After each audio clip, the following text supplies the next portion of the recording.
Mangal Pandey company की सेना में शामिल हुए। हाँ, तो वे पैदल सेना में 1446 नंबर के सिपाही के तौर में भर्ती हुए। वे काफी लगनशील थे और भविष्य में बड़ा काम करना चाहते थे। आगे चलकर उन्हें बंगाल के बैरकपुर में स्थित बंगाल नेटिव इन्फेंट्री मतलब BNI बटालियन की 34वीं रेजिमेंट में शामिल किया गया। यहाँ भी उन्हें पैदल सेना के सिपाही के रूप में ही भर्ती किया गया। यहाँ ब्राह्मणों को भारी मात्रा में शामिल किया जाता था। अब मंगल पांडे थे महत्वाकांक्षी, तो उन्होंने एक सिपाही के रूप में अपने काम को बड़ी चीजों के लिए एक महत्वपूर्ण कदम के रूप में देखा और इसलिए वे अपने काम को पूरी निष्ठा व लगन से करने लगे। गुरुजी, ये लीजिए पानी।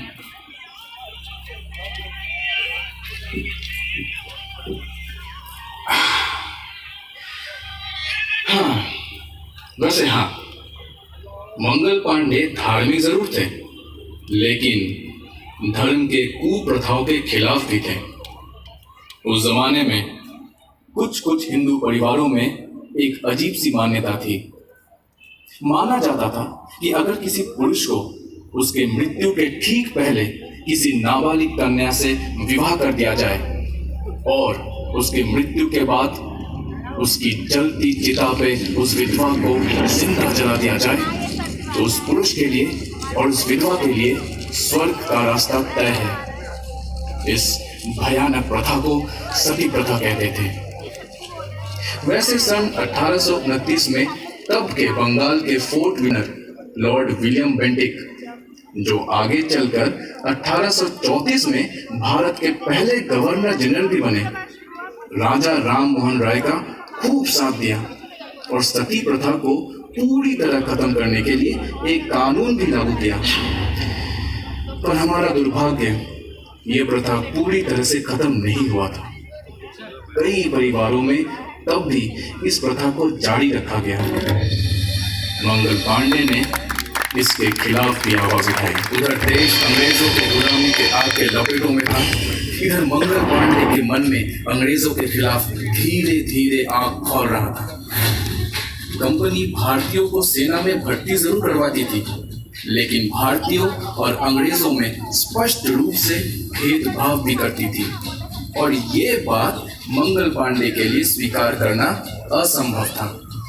क्योंकि वो खुद निष्ठा से अपनी नौकरी करते थे, उनका मानना था कि उन्हें भी समान रूप से सम्मान दिया जाए जैसे किसी अंग्रेज को दिया जाता है। वो किसी भी तरह के भेदभाव के समर्थक बिल्कुल नहीं थे। वे किसी भी हाल में ये मानने को तैयार ही नहीं थे कि नौकरी करना मतलब अंग्रेजों के अधीन होना है। उन्होंने कभी भी अंग्रेजों को अपने से ऊपर या भारतीयों को उनसे नीचे नहीं समझा। उनके आंखों में सब धर्म और सब जाति एक समान था, जहां न कोई किसी का गुलाम हो, न कोई किसी का राजा और न सवाई राजा। उनके मन में समानता की जो भावना थी, उसमें काफी ठेस पहुंच रही थी। लेकिन हद तब हो गई जब 1856 में भारतीय सेना के इस्तेमाल के लिए एनफील्ड P53 राइफल लाई गई, जिसे लोड करने के लिए पहले कारतूस को दांत से काटना पड़ता था, जिसमें गाय और सूअर की चर्बी का इस्तेमाल किया जाता था, जो हिंदू और मुसलमान दोनों के लिए नापाक था। बस फिर आया वो दिन जो भारत के इतिहास में हमेशा रोशन रहेगा। 29 मार्च 1857। उस दिन मंगल पांडे ने कंपनी के खिलाफ पूरी तरह से बगावत कर दी। उस दिन दोपहर को मंगल पांडे परेड ग्राउंड में एक भरी हुई बंदूक से लैस होकर अन्य सिपाहियों से विद्रोह करने का आग्रह करने लगे और पहले यूरोपीय को गोली मारने की धमकी देने लगे। उनकी ये करतूत सुनकर ह्यूसन नाम के एक ब्रिटिश सर्जन मेजर और उसके बाद उनके एडजुटेंट लेफ्टिनेंट बॉब वहां दौड़ पड़े। मंगल पांडे ने साथियों से मदद करने को कहा, लेकिन कोई भी भय से आगे नहीं आया। पर मंगल पांडे रुके नहीं। उन्होंने बॉब को निशाना बनाया और गोली चलाई। उनका निशाना चूक गया और गोली लगी बॉब के घोड़े को, जिसके फलस्वरूप घोड़ा गिर पड़ा। फिर मंगल पांडे ने बॉब और ह्यूसन दोनों पर तलवार से हमला कर दिया।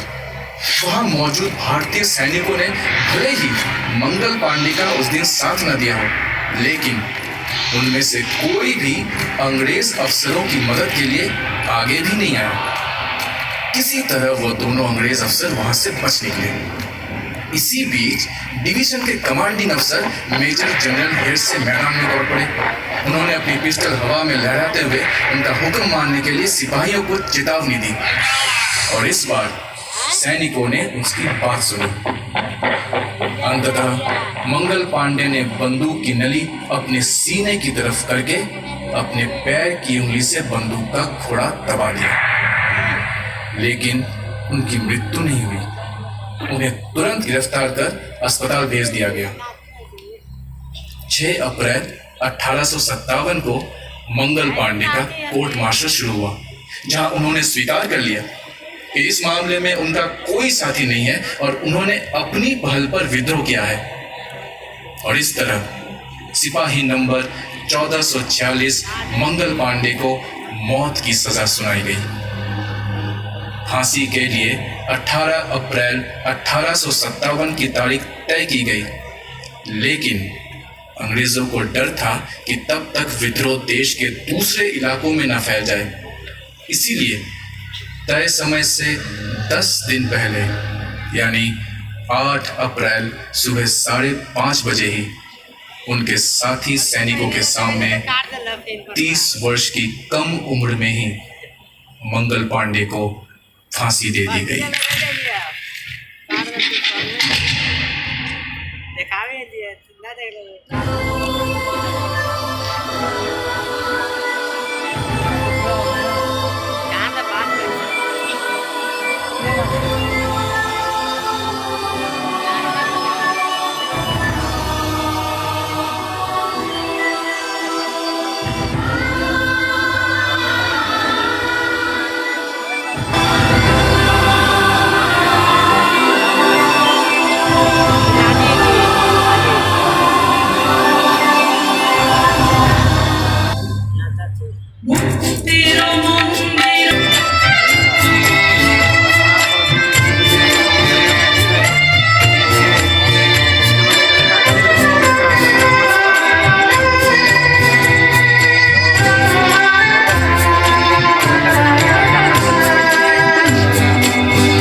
देश के स्वतंत्रता संग्राम की शुरुआत करने और ब्रिटिश सरकार के खिलाफ पहली गोली चलाने वाले देश के स्वतंत्रता सेनानी के अग्रदूत मंगल पांडे ने अपने प्राणों की आहुति दे दी, लेकिन उन्होंने अंग्रेजों के विरुद्ध विद्रोह की जो चिंगारी जलाई थी, वह समूचे देश में जंगल में आग की तरह फैल गया था।